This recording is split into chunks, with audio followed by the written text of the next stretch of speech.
ഓം ശാന്തി.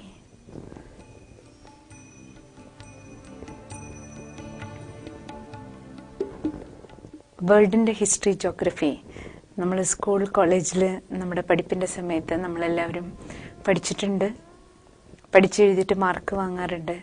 പക്ഷെ യഥാർത്ഥത്തിൽ നമ്മൾ നോക്കിക്കഴിഞ്ഞാൽ വേൾഡിൻ്റെ റിയൽ ഹിസ്റ്ററി, ജോഗ്രഫി നമുക്ക് നമ്മളുടെ വിദ്യാഭ്യാസ കാലഘട്ടത്തിൽ പ്രാപ്തമാകണില്ല. അതിൽ തന്നെ ഇങ്ങനെ ഒരു ഭാഗം പറയാറുണ്ടല്ലോ, ചരിത്രാതീത കാലം എന്ന് പറയാറുണ്ട്. അപ്പം അതിൻ്റെ അർത്ഥം എന്താണ്? ചരിത്രം രേഖപ്പെടുത്തുന്നതിന് മുമ്പ് ഒരു കാലഘട്ടം ഉണ്ടായിരുന്നു. ആ കാലഘട്ടത്തിന്റെ അറിവ് നമുക്ക് ലഭിക്കുന്നില്ല. ചരിത്രം നമ്മൾ പഠിക്കുന്ന പുസ്തകങ്ങളിൽ നിന്ന് നമുക്ക് ലഭിക്കണില്ല. അപ്പൊ ആ ചരിത്രാതീത കാലത്തിന്റെ, ചരിത്രം എഴുതപ്പെടുന്നതിന് മുമ്പുള്ള ആ സമയത്തെക്കുറിച്ച് നമ്മൾ നോക്കിക്കഴിഞ്ഞാൽ പലപ്പോഴും പല ശാസ്ത്രങ്ങളിലൂടെയും കുറച്ച് അവയർനെസ് നമുക്ക് കിട്ടിയിട്ടുണ്ട്. ഇങ്ങനെ പറയാറുണ്ട്, ഈവൻ യേശുക്രിസ്തുവിന്റെ ജീവിതത്തിൽ പറയില്ലേ, ക്രിസ്തുവിന് 3000 വർഷങ്ങൾക്ക് മുമ്പ് ഈ ഭാരതം സ്വർഗമായിരുന്നു, ഇങ്ങനെ പറയപ്പെടുന്നുണ്ട്. അപ്പോൾ ആ സമയത്തെ, ആ ക്രിസ്തുവിന് 3000 വർഷങ്ങൾക്ക് മുമ്പുള്ള ആ സ്വർഗത്തിന്റെ, സ്വർഗീയ കാലഘട്ടത്തിന്റെ പൂർണ്ണജ്ഞാനം, പൂർണ്ണമായ അവബോധം നമുക്ക് എവിടെ നിന്ന് ലഭിക്കുന്നില്ല.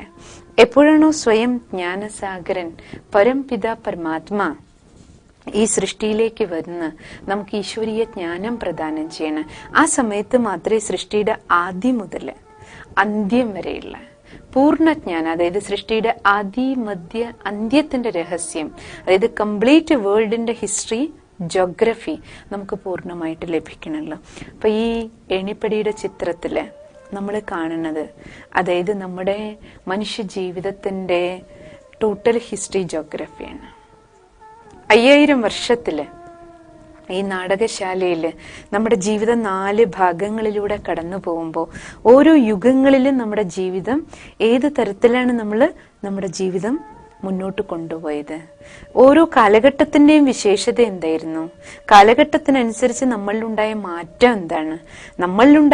എന്താണ്, അഭിനേതാക്കളില്, അതേപോലെ ഈ നാടകശാലയ്ക്കുണ്ടായ മാറ്റം എന്താണ്, ഇത് രണ്ടും. അപ്പോഴാണ് ഹിസ്റ്ററിയായി, ജോഗ്രഫിയായി. നാടകശാലയുടെ മാറ്റങ്ങൾ ജോഗ്രഫിയിൽ പെടുത്താം നമുക്ക്. അതേപോലെ മനുഷ്യാത്മാവിന്റെ ജീവിതത്തില് നമ്മൾ പുനർജന്മം എടുത്ത് വന്നതിനനുസരിച്ച് നമ്മുടെ ജീവിതത്തിലുണ്ടായ മാറ്റം അതിനെ നമുക്ക് ഹിസ്റ്ററിയിലും ഉൾപ്പെടുത്താം. അങ്ങനെയാണെങ്കിൽ ഈ എണിപ്പടിയുടെ ചിത്രം നമുക്ക് നമ്മുടെ ടോട്ടൽ ഹിസ്റ്ററി, ജോഗ്രഫി വിളിച്ചോതി തരാണ്. അപ്പൊ സത്യുഗം മുതല് നമ്മൾ നോക്കിയാല് സത്യുഗത്തിലെ 8 ജന്മങ്ങളെ കുറിച്ച് നമ്മൾ പറഞ്ഞല്ലോ. ആ 8 ജന്മങ്ങളിലെ ഡിവൈൻ നേച്ചർ, അതേപോലെ ത്രേതയുഗത്തിലെ 12 ജന്മങ്ങളിലെ ഡിവൈൻ കൾച്ചർ, നമ്മുടെ ടോട്ടൽ 12, 8, 20, അതായത് 2 യുഗങ്ങള്. അർത്ഥം നാടകശാലയുടെ പകുതി സമയത്തുള്ള അല്ലെ, നമ്മുടെ ജീവിത നാടകത്തിന്റെ പകുതി ഭാഗം എന്ന് വേണമെങ്കിൽ നമുക്ക് പറയാം. അപ്പൊ ഈ പകുതി ഭാഗവും നമ്മൾ ഒബ്സർവ് ചെയ്യുകയാണെങ്കിൽ നമുക്ക് മനസ്സിലാക്കാൻ കഴിയുന്നത് നമ്മുടെ സംസ്കാരങ്ങളും സ്വഭാവങ്ങളും എല്ലാം നമ്മുടെ ആത്മാവിന്റെ നാച്ചുറൽ നേച്ചറായിരുന്നു.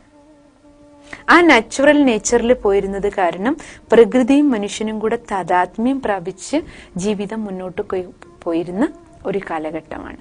അതുകൊണ്ട് യാതൊരു തരത്തിലുള്ള കഷ്ടങ്ങളോ നഷ്ടങ്ങളോ ദുഃഖങ്ങളോ യാതൊന്നും നമുക്കുണ്ടായിരുന്നില്ല.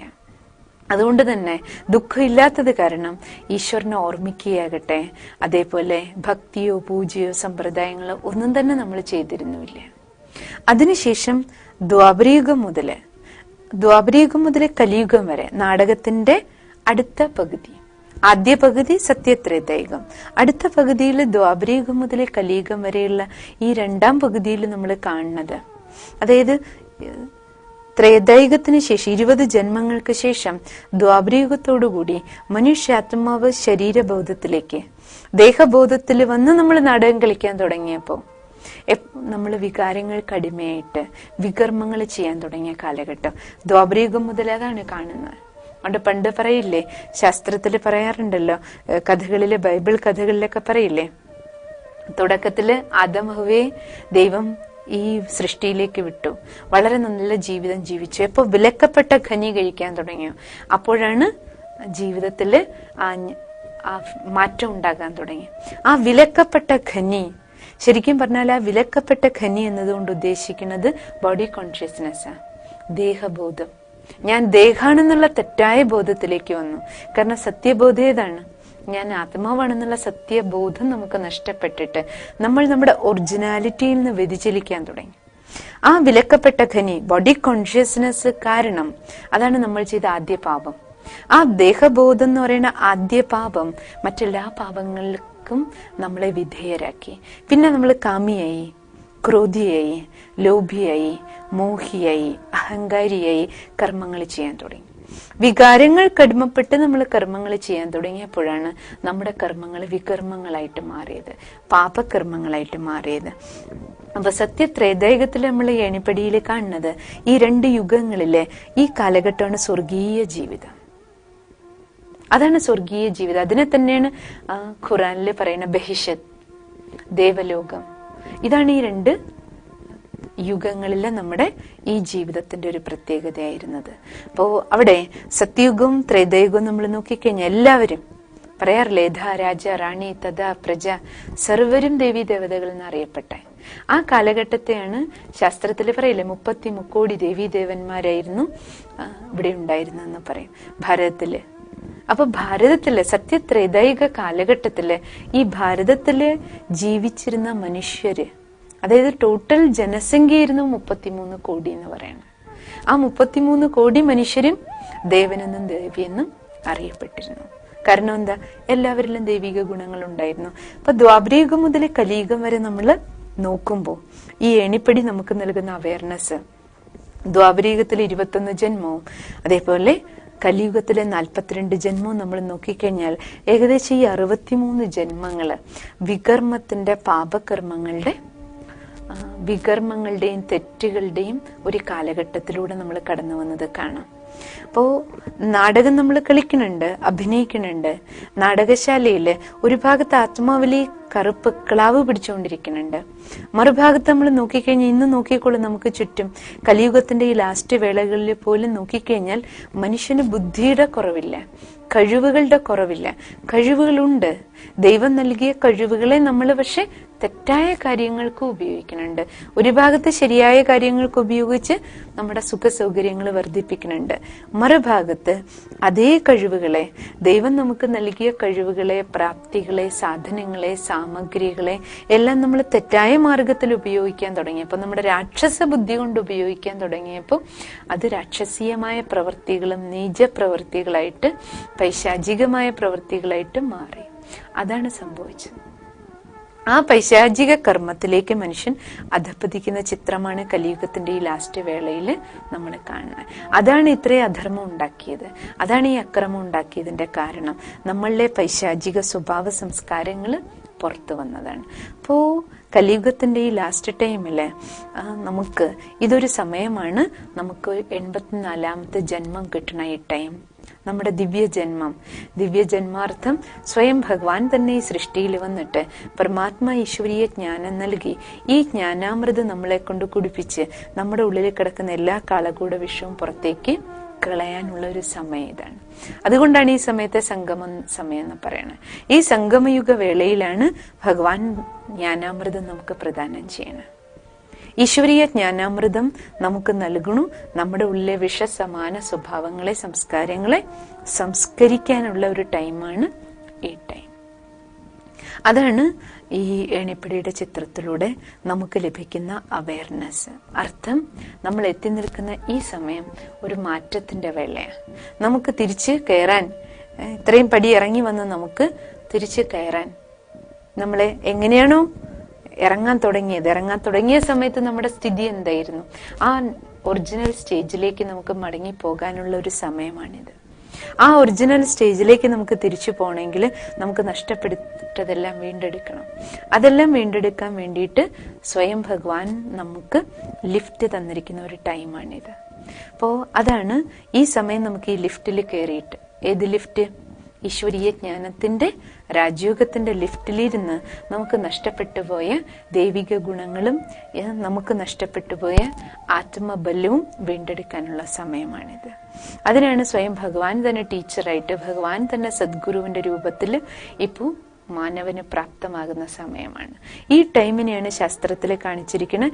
എപ്പോ അധർമ്മം നിറയണോ അപ്പൊ ഞാൻ ധർമ്മസ്ഥാപനയ്ക്ക് വരും. അങ്ങനെ ധർമ്മ പുനഃസ്ഥാപനയ്ക്ക് ഭഗവാൻ വന്നിരിക്കുന്ന ഒരു ടൈമാണ് ഇത്. അതിനുശേഷം നമ്മൾ നോക്കിക്കഴിഞ്ഞാല് ഈ ചിത്രത്തിൽ കാണിച്ചിരിക്കണ ഇപ്പൊ ഇതിലേക്ക് നോക്കൂ. ഈ ചിത്രം നമുക്ക് നൽകുന്ന അവയർനെസ്, ഈ ചിത്രം കൽപ്പവൃക്ഷം എന്നറിയപ്പെടും. കൽപ്പവൃക്ഷാർത്ഥം കൽപ്പത്തെ, അതായത് 5000 വർഷത്തിലെ നമ്മുടെ ഈ ജീവിത നാടകത്തെ ഒരു വൃക്ഷത്തോട് ഉപമിച്ചിരിക്കുകയാണ്. നിങ്ങൾ കേട്ടിട്ടുണ്ടാവും, ഗീതയില് പറയാറുണ്ട്, ശ്രീമദ് ഭഗവത്ഗീതയിലെ ഊർധമൂല വൃക്ഷം എന്ന് പറയും. തലകീഴായ ഒരു വൃക്ഷത്തെ കുറിച്ച് ചിത്രീകരിച്ചിട്ടുണ്ട്. അതായത് ശരിക്കും പറഞ്ഞാല് ആ തലകീഴായ വൃക്ഷം ഉള്ളത് കൊണ്ട് ഉദ്ദേശിക്കുന്നത് നമ്മുടെ ഈ ഭൂമിയിലെ നാടകത്തെ ഒരു വൃക്ഷത്തോട് കമ്പയർ ചെയ്തിരിക്കുകയാണ്. സാധാരണ ഒരു വൃക്ഷം എന്ന് പറയുമ്പോൾ അതിന്റെ ബീജം എപ്പോഴും താഴെയും വൃക്ഷം മുകളിലേക്കാണ് നിൽക്കണേ. പക്ഷെ മനുഷ്യ സൃഷ്ടിയുടെ പ്രത്യേകത എന്താണ്? നമ്മുടെ ഈ സൃഷ്ടിയാകുന്ന വൃക്ഷത്തിൽ നോക്കിക്കഴിഞ്ഞാല് ഈ സൃഷ്ടി വൃക്ഷത്തിന്റെ ബീജം എന്ന് പറയുന്നത് സ്വയം ഭഗവാനാണ്. പക്ഷെ പരമാത്മാവിന്റെ നിവാസസ്ഥാനം ഏതാണ്? അവിടെയാണ് അല്ലെ. ഈശ്വരൻ മുകളിലാണ്, ബ്രഹ്മലോക നിവാസിയാണ്. അപ്പൊ ബ്രഹ്മലോക നിവാസിയായ പരമാത്മാ ആ ബീജത്തെ കാണിക്കാൻ വേണ്ടിയിട്ടാണ് സൃഷ്ടി വൃക്ഷത്തെ തലകീഴായിട്ട് കാണിച്ചിരിക്കുന്നത്. ഊർധമൂല വൃക്ഷം എന്ന് ചിത്രീകരിച്ചിരിക്കുന്നതിന്റെ കാരണം അതാണ് ഗീതയില്. അത് നമ്മൾ മനസ്സിലാക്കേണ്ടത്, അതായത് ഈ വൃക്ഷത്തിന്റെ ബീജം സ്വയം ഭഗവാൻ, മുകളിലും നമ്മൾ ഈ വൃക്ഷത്തിലെ പാർട്ടഭിനയിക്കുന്ന പാർട്ടധാരികൾ അഥവാ നാടകം നടന്നുകൊണ്ടിരിക്കുന്നത് ഈ നാടകശാലയിലുമാണ്. അപ്പൊ പരമാത്മാവാകുന്ന ബീജം മുകളില്, വൃക്ഷം താഴേക്ക്. അപ്പൊ ഈ സൃഷ്ടി വൃക്ഷത്തില് നമ്മൾ നോക്കിക്കഴിഞ്ഞാല് ഈ സൃഷ്ടി വൃക്ഷത്തിന്റെ ഇപ്പോ നമ്മൾ നോക്കിക്കഴിഞ്ഞാൽ വൃക്ഷത്തിന്റെ ആ ചുവട്, സാധാരണ പറയില്ലേ ബീജം കഴിഞ്ഞു കഴിഞ്ഞാല് വൃക്ഷത്തെ മണ്ണിൽ ഉറപ്പിച്ചു നിർത്തുന്നത് അതിന്റെ വേര് ഭാഗമാണ് അല്ലെ. വേര് വൃക്ഷത്തെ പിടിച്ചു നിർത്തുന്നു. മണ്ണിൽ നിന്ന് എല്ലാം ജലാംശവും അല്ലെങ്കിൽ മറ്റു വളങ്ങളും എല്ലാം എടുത്തിട്ട് വൃക്ഷത്തിന്റെ ലാസ്റ്റ് ഇലയിൽ പോലും കൊണ്ടുപോയിട്ട് എത്തിക്കുന്നത് ആ ജോലി, ഈ ലാസ്റ്റ് ഇലയ്ക്ക് വരെ വേണ്ടുന്ന ആ മുഴുവൻ വളങ്ങളും അല്ലെങ്കിൽ വെള്ളവും പിടിച്ചെടുക്കുന്നത്, മണ്ണിൽ നിന്ന് വലിച്ചെടുക്കേണ്ടത് വേരിന്റെ ധർമ്മമാണ് അല്ലെ. അതേപോലെ ഈ സൃഷ്ടി വൃക്ഷത്തിലെ നമ്മൾ നോക്കിക്കഴിഞ്ഞാല് പ്രസന്റ് ടൈം, വർത്തമാന കാലഘട്ടം, സംഗമയുഗത്തെ നമുക്ക് ഈ വേരിനോട് ഉപമിക്കാം. കാരണം ഈ സംഗമയുഗ സമയത്താണ് നമുക്ക് പരമാത്മാവാകുന്ന ബീജത്തിൽ നിന്നും വെള്ളവും വളവും എല്ലാം വലിച്ചെടുക്കേണ്ട ടൈം. അത് വേരിന്റെ ജോലിയാണ്. അപ്പൊ വേരിന്, അതായത് ആരാണോ ഈ വൃക്ഷത്തെ പിടിച്ചു നിർത്തേണ്ടത്, ഈ വൃക്ഷത്തിലെ മുഴുവൻ ഇലകൾക്കും സപ്ലൈ ചെയ്യേണ്ടത്, വലിച്ചെടുക്കേണ്ടത്, അത് ആരുടെ കർത്തവ്യമാണ്? ഈ മുഴുവൻ വൃക്ഷത്തിനും സപ്ലൈ ചെയ്യേണ്ടത് ദേവാത്മാക്കളുടെ കർത്തവ്യമാണ്. കാരണം ദേവാത്മാക്കൾക്കാണ് സൃഷ്ടിയുടെ തുടക്കം മുതലേ പാർട്ടുള്ളത്. ദേവാത്മാക്കളാണ് ഈ സമയത്ത് ദൈവിക ഗുണങ്ങളോടുകൂടി ഈ നാടകശാലയിൽ തുടക്കം മുതൽ ആരാണോ പാർട്ട് അഭിനയിക്കാൻ വന്നത്, ആ ആത്മാക്കളുടെ കർത്തവ്യമാണ് ഈ സമയത്ത് പരമാത്മാവിൽ നിന്ന്, ഈശ്വരനാകുന്ന ബീജത്തിൽ നിന്ന് ഈശ്വരനെ ഓർമ്മിച്ച് ഈശ്വരീയ ജ്ഞാനം, ഈശ്വരീയ ശക്തികള്, ഈശ്വരീയ ഗുണം, അതാണ് നമുക്ക് വേണ്ടുന്ന വെള്ളവും വളവും. അതാണ് ഈ കംപ്ലീറ്റ് സൃഷ്ടിക്ക് വേണ്ടത്, ഓരോ ഇലകൾക്കും വേണ്ടത്, ഓരോ മനുഷ്യ മനസ്സുകൾക്ക് ആവശ്യം. അത് ഈശ്വരിൽ നിന്ന് എടുക്കുക, എന്നിട്ട് ഈ മുഴുവൻ വൃക്ഷത്തിനും കൊടുക്കുക. അത് ചെയ്യേണ്ടത് ഈ വേരിലിരിക്കുന്നവരുടെ ധർമ്മമാണ്. അതാണ് രാജയോഗത്തിന്റെ പ്രാധാന്യം. രാജയോഗി ജീവിതം, പവിത്ര ജീവിതം ആര് ജീവിക്കുന്നോ അവർക്ക് ബീജത്തിൽ നിന്ന് എടുക്കാനും കഴിയും, ഈ വൃക്ഷത്തിന് കൊടുക്കാനും കഴിയും. അങ്ങനെ ഈ വൃക്ഷത്തിലെ ലാസ്റ്റ് ഇലയ്ക്ക് പോലും വേണ്ടത് എടുത്തു കൊടുക്കാൻ ആർക്ക് കഴിയുന്നോ പരമാത്മാവിലെ കണക്ഷൻ വെച്ച് അവരെയാണ് രാജയോഗി ജീവിതം ജീവിക്കുന്നവരെന്ന് പറയുന്നത്. അങ്ങനെ വേര് ഭാഗത്തിന് ശേഷം ചിത്രത്തിൽ നോക്കിയാൽ കൽപ്പവൃക്ഷത്തിൽ നമ്മൾ കാണണേ, വൃക്ഷം കുറച്ചു ദൂരം ഒറ്റത്തടിയായിട്ട് വളരുന്നത് കാണാം അല്ലെ. ഒറ്റത്തടിയായിട്ട് പോകുന്ന അർത്ഥം എന്താണ്? നമ്മൾ മനസ്സിലാക്കി. കഴിഞ്ഞ ദിവസം നമ്മൾ കാലചക്രത്തെ കുറിച്ച് പറഞ്ഞപ്പോൾ നമ്മൾ മനസ്സിലാക്കിയല്ലോ, ശരിക്കും നമ്മുടെ ഈ നാടകത്തിന്റെ തുടക്കം, നാടകശാലയിൽ നമ്മുടെ ജീവിതത്തിന്റെ ആരംഭ കാലഘട്ടം സത്യയുഗവും ത്രേതായുഗവുമാണ്. അപ്പൊ ഈ വൃക്ഷം ഒറ്റത്തടിയായിട്ട് വളരുന്ന കാലഘട്ടമായിട്ട് കാണിച്ചിരിക്കുന്ന സത്യ ത്രേതായുഗങ്ങളെയാണ്. അതിനെ ഒറ്റത്തടിയായിട്ട് കാണിക്കാൻ എന്താ കാരണം?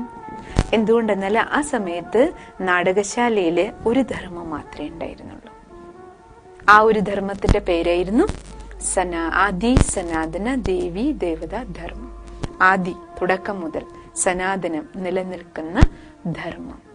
തുടക്കം മുതൽ ഈ സൃഷ്ടിയിൽ ഉണ്ടായിരുന്നത് ദേവീ ദേവതാ ധർമ്മം എന്നാണ് അറിയപ്പെട്ടിരുന്നത്. അതായത് എല്ലാ മനുഷ്യരും ദൈവിക ഗുണങ്ങളുള്ളവരായിരുന്നു. അതുകൊണ്ട് അവരുടെ ധർമ്മത്തിന്റെ പേര് ദേവീ ദേവതാ ധർമ്മം എന്നറിയപ്പെട്ടു. അങ്ങനെ ആ ദൈവിക ഗുണങ്ങളോടുകൂടി ഈ ഭൂമിയിൽ ജീവിച്ചിരുന്ന, പറയില്ലേ ശാസ്ത്രത്തിൽ പറയുന്ന 33 കോടിയും എല്ലാ മനുഷ്യരും സത്യയുഗം ത്രേതായുഗം ആ ഒരു ധർമ്മത്തിൽ പെട്ടവരായിരുന്നു. അതുകൊണ്ട് ധർമ്മത്തിന്റെ പേരിൽ യാതൊരു തരത്തിലുള്ള കലഹങ്ങളോ വഴക്കുകളോ ഭിന്നതകളോ ആ കാലഘട്ടത്തിൽ ഉണ്ടായിരുന്നില്ല. അതുകൊണ്ടാണ് ഈ വൃക്ഷത്തില് ആ കാലഘട്ടത്തെ തായ്തടി ഒറ്റത്തടിയായിട്ട് കാണിച്ചിരിക്കുന്നത്. അതിനുശേഷം സത്യയുഗ സമയത്ത് വൃക്ഷത്തിൽ നോക്കിക്കഴിഞ്ഞാൽ ശ്രീലക്ഷ്മി ശ്രീനാരായണനെ കാണിച്ചിരിക്കുന്നത്. അതായത് അവരുടെ പരമ്പരയാണ് അവിടെ രാജ്യം ഭരിച്ചിരുന്നത്. ശ്രീലക്ഷ്മി ശ്രീനാരായണന്റെ, ലക്ഷ്മി നാരായണൻ ഒന്നാമൻ രണ്ടാമൻ, അതുപോലെ ത്രേതായുഗത്തില് ശ്രീരാമനെ ശ്രീ സീതയും കാണിക്കും. ഏറ്റവും ത്രേതായുഗത്തില് വളരെ ശ്രേഷ്ഠമായ രാജഭരണം കാഴ്ചവെച്ച് ശ്രീരാമനും ശ്രീ സീതയും. അതിനുശേഷം നമ്മൾ വൃക്ഷത്തിൽ നോക്കൂ. ഈ കൽപ്പവൃക്ഷം നമുക്ക് കാണിച്ചു തരുന്നത് ദ്വാപരയുഗം മുതല് വൃക്ഷത്തിന് ശാഖകൾ ആരംഭിച്ചു. വൃക്ഷത്തിന് ശാഖകൾ വന്ന അർത്ഥം എന്താണ്? സൃഷ്ടിയാകുന്ന വൃക്ഷത്തില് ആ ഒരു ധർമ്മം കൂടാതെ, തുടക്കത്തിലുണ്ടായിരുന്ന സനാതന ദേവീ ദേവതാ ധർമ്മം കൂടാതെ മറ്റു ധർമ്മങ്ങള്, ഇസ്ലാം ധർമ്മം, അതിനുശേഷം ബുദ്ധധർമ്മം, അതേപോലെ ക്രിസ്തു ധർമ്മം, സന്യാസി ധർമ്മം, ഇവയെല്ലാം ആരംഭിക്കുന്നത് ദ്വാപരയുഗം മുതലാണ്. അതാണ് ബ്രാഞ്ചസ് ആയിട്ട് കാണിച്ചിരിക്കുന്നത്. അപ്പൊ തുടക്കത്തിലുണ്ടായിരുന്ന സനാതന ധർമ്മം ദ്വാപരയുഗം മുതലേ അതാണ് ഹിന്ദു ധർമ്മം എന്ന പേരിൽ അറിയപ്പെടാൻ തുടങ്ങിയത്. പിന്നീട് മറ്റു ധർമ്മങ്ങള്. അപ്പോ എല്ലാവരും നമ്മൾ നോക്കിക്കഴിഞ്ഞാല് തുടക്കത്തില് സനാതന ധർമ്മത്തിൽ ഉണ്ടായിരുന്നവര് അതിനുശേഷം ഓരോരോ ധർമ്മസ്ഥാപകർ വന്ന് ഓരോ ധർമ്മങ്ങൾ സ്ഥാപിക്കാൻ തുടങ്ങിയപ്പോ അതാത് ധർമ്മത്തിൽപ്പെട്ട ആത്മാക്കൾ ഈ നാടകശാലയിലേക്ക് വരികയും അങ്ങനെ ജനസംഖ്യാ വർധനവ് ദ്വാപരയുഗം മുതൽ നോക്കിക്കഴിഞ്ഞാൽ വളരെ കൂടുതലാണ്. സത്യത്രേതായുഗത്തിലെ ജനസംഖ്യ വളരെ കുറവായിരുന്നു. പക്ഷെ ദ്വാപരയുഗം മുതൽ വളരെ പെട്ടെന്ന്, വളരെ ഫാസ്റ്റ് ഗതിയില് ജനസംഖ്യ വർധനവ് സംഭവിക്കാനുള്ള കാരണം അതാണ്. അതിനുശേഷം നമ്മൾ ഈ വൃക്ഷത്തിൽ നോക്കിയാല്, കലിയുഗത്തിൽ നോക്കൂ, വൃക്ഷത്തിലെ ശാഖോപശാഖകളാണ് നമ്മൾ കാണുന്നത്. അർത്ഥം എന്താണ്? ഓരോ മതങ്ങളിലും നമ്മൾ ഇന്ന് നോക്കിക്കഴിഞ്ഞാല് അത് ഹിന്ദുമതം, സനാതനധർമ്മം, പിന്നീട് ഹിന്ദുധർമ്മം എന്ന പേരിൽ അറിയപ്പെട്ടു. അത് ഹിന്ദുധർമ്മം ആകട്ടെ, ഇസ്ലാം ധർമ്മം ആകട്ടെ, ബുദ്ധധർമ്മം ആകട്ടെ, എല്ലാ മതങ്ങളിലേക്കും നിങ്ങൾ നോക്കിക്കോളൂ. ഓരോന്നിനും എത്ര ശാഖകളും ശാഖോപശാഖകളുമാണ് അല്ലെ? എത്ര കൈവഴികളാണ്, മഠങ്ങളും ആശ്രമങ്ങളും. അതും നമ്മൾ ഓരോന്നിലേക്കും നമ്മൾ നോക്കിക്കഴിഞ്ഞാല് ധാരാളം ശാഖകളും ഉപശാഖകളും നമുക്ക് കാണാൻ കഴിയും കലിയുഗത്തില്. അപ്പോ കലിയുഗത്തിന്റെ ഈ ലാസ്റ്റ് ടൈമില് നമ്മൾ ഇന്ന് നോക്കുമ്പോൾ ഈ വൃക്ഷം അതിന്റെ ഏകദേശം പൂർണ്ണ വളർച്ചയെത്തി നിൽക്കുകയാണ്. സൃഷ്ടിവൃക്ഷം ഏകദേശം 5000 വയസ്സ് ഈ വൃക്ഷത്തിന് പൂർത്തിയായി എന്ന് പറയാം. അപ്പൊ അതുകൊണ്ട് പറയാറുണ്ട്, ഇന്ന് ഈ വൃക്ഷം 5000 വയസ്സ് ഇതിന് പൂർത്തിയായി ഈ കാലഘട്ടത്തില് വൃക്ഷം അതിന്റെ ജീർണ അവസ്ഥയിലേക്ക് എത്തി എന്ന് പറയും. ജീർണിച്ച അവസ്ഥയിൽ എത്തി നിൽക്കുകയാണ്. അപ്പൊ ഈ ജീർണിച്ച അവസ്ഥയിൽ എത്തി നിൽക്കുന്ന ഈ വൃക്ഷം, അതായത് അർത്ഥം വൃക്ഷം മറിഞ്ഞു വീഴാറായി, പ്രായപൂർത്തിയായി കഴിഞ്ഞു വൃക്ഷത്തിന്. അപ്പൊ ഇതേ വൃക്ഷത്തിൽ നിന്ന് തന്നെ വേണം വീണ്ടും കൊമ്പുകൾ വെട്ടിവെച്ച് നമുക്ക് പുതിയ വൃക്ഷത്തൈകള് തയ്യാറാക്കാൻ. അർത്ഥം എന്താണ്? ആത്മാക്കള് ഈ വൃക്ഷത്തിൽ നിന്ന് നാടകം അഭിനയിച്ചുകൊണ്ടിരിക്കുന്ന ആത്മാക്കള് തന്നെയാണ് വീണ്ടും എന്ത് ചെയ്യേണ്ടത്?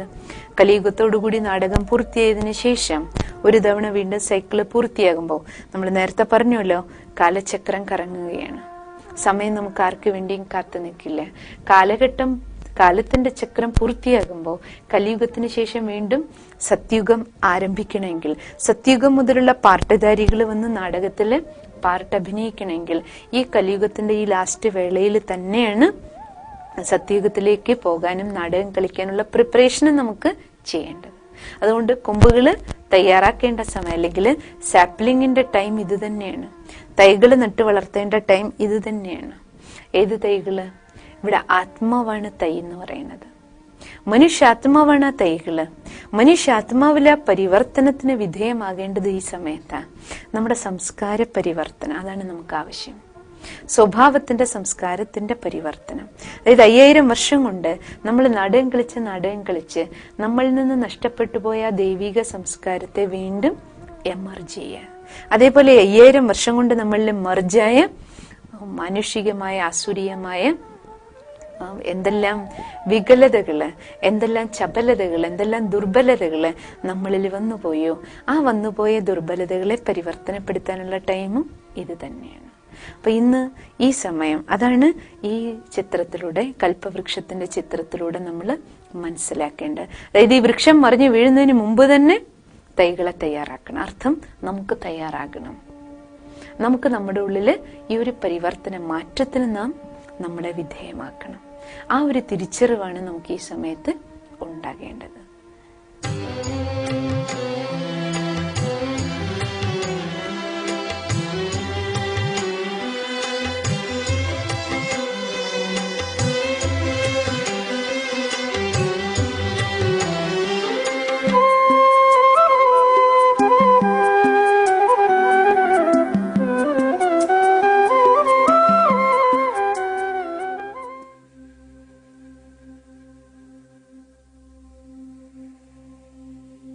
ഞാൻ എന്നിലേക്ക്, അന്തരാത്മാവിലേക്ക് ഒരു തീർത്ഥാടനം നടത്തുകയാണ്.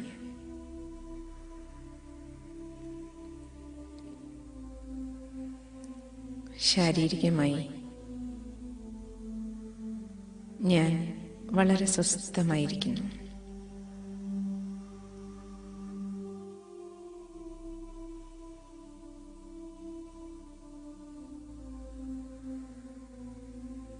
കൈകാലുകളെല്ലാം വളരെ റിലാക്സ്ഡ് ആണ്.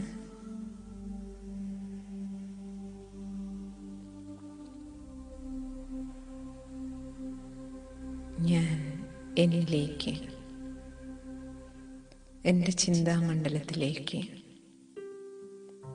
തിരിഞ്ഞു നോക്കുകയാണ്.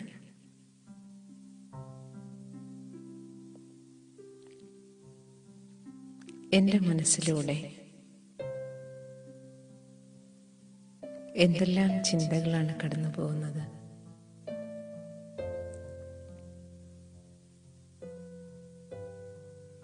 നല്ലതും കെട്ടതും, വേണ്ടുന്നതും വേണ്ടാത്തതും, കഴിഞ്ഞു പോയതും വരാനിരിക്കുന്നതുമായ സംഭവങ്ങളുടെ സ്മൃതികൾ, വിചാരവികാരങ്ങൾ മനസ്സിലൂടെ അലയടിച്ചുകൊണ്ടേയിരിക്കുന്നു.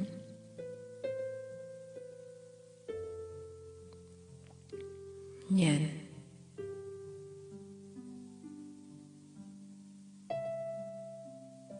ഈ ചിന്തകൾക്കിടയിലൂടെ യാത്ര ചെയ്ത്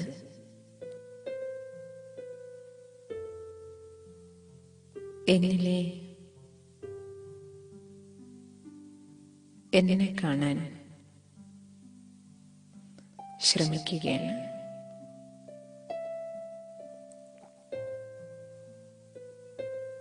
എൻ്റെ ശരീരം പഞ്ചഭൂത നിർമ്മിതമാണ് എന്ന യാഥാർത്ഥ്യം ഞാൻ മനസ്സിലാക്കുന്നു. ഈ ശരീരം നശ്വരമാണ്, വിനാശിയാണ്.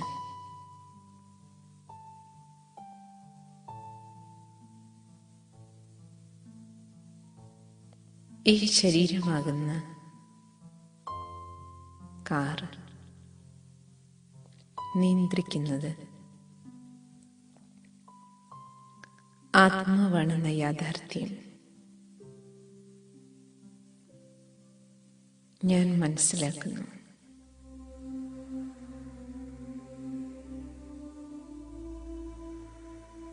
ഞാൻ എൻ്റെ ശ്രദ്ധയെ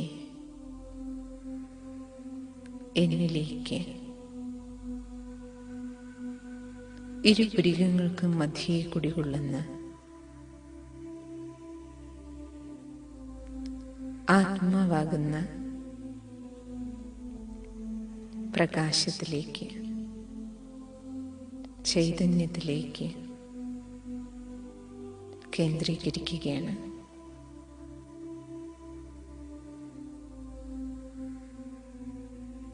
എൻ്റെ അകക്കണ്ണിൽ ഞാൻ എൻ്റെ സുന്ദരമായ രൂപത്തെ നക്ഷത്ര സമാനം തിളങ്ങുന്ന എൻ്റെ സത്യസ്വരൂപം ജ്യോതിസ്വരൂപത്തെ അതിസൂക്ഷ്മമായ ചേതനയെ ഞാൻ എന്നെ കാണുകയാണ്.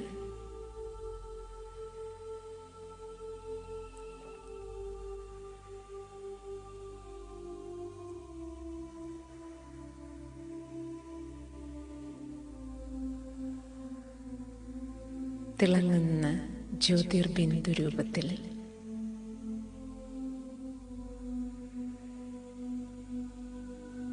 ഞാൻ എത്ര സുന്ദരമാണ്.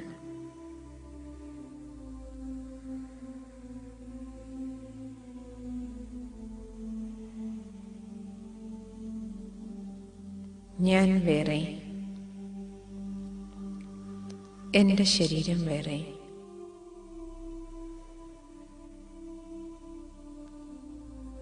ഈ യാഥാർത്ഥ്യബോധം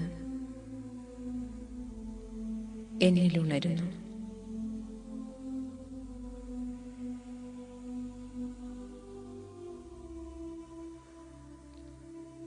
ഈ ശരീരം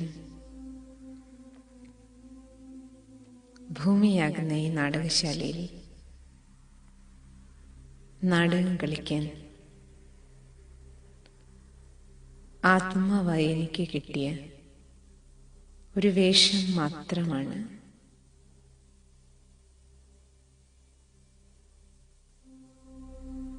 സ്ത്രീയുടെയും പുരുഷന്റെയും ശരീരം മാറി മാറി നാടകശാലയിൽ ആത്മാവായ ഞാൻ ഒരു അഭിനേതാവിനെ പോലെ നാടകം കളിച്ചുകൊണ്ടിരിക്കുന്നു.